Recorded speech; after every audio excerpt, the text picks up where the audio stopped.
যাক, মা তো অ্যালার্ম দিয়েই দিয়েছে। তাড়াতাড়ি ঘুমিয়ে পড়ি, ভোরে মহালয়া শুনতে হবে যে, তারপর টিভিতেও দেখবো। আরে, অ্যালার্মটা বেজে গেল যে। যাই গিয়ে উঠে রেডিওটা চালিয়ে ধূপ জেলে শাঁখটা বাজাই। সোনাইটা খুব ঘুমাচ্ছে, থাক, সকালে টিভিতে দেখবে।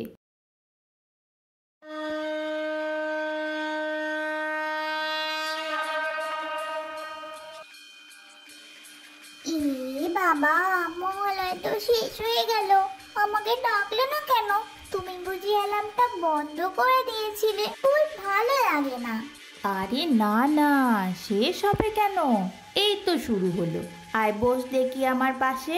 অ্যালার্মটা তো বাজলো, তুই তো ঘুমাচ্ছিলি, ডাকলাম কিন্তু উঠলি না।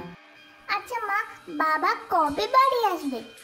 পরশু তো তোকে পার্লার থেকে চুলটা কাটিয়ে আমরা বাবাকে আনতে যাব এয়ারপোর্টে, আর ফেরার সময় বাইরে খাবার খেয়ে বাড়ি ফিরবো, বুঝলি? তাতে বাবার 20 দিনের ছুটি। কি মজা, কি মজা, কি মজা! বাবা বাড়ি আসছে। মা, পুজোতে বাবা, আমি, তুমি মামার বাড়ি গিয়ে ঠাকুর দেখবো তো? আর মাসিমণি, পুতুল দিদি ওরা আসবে তো মা?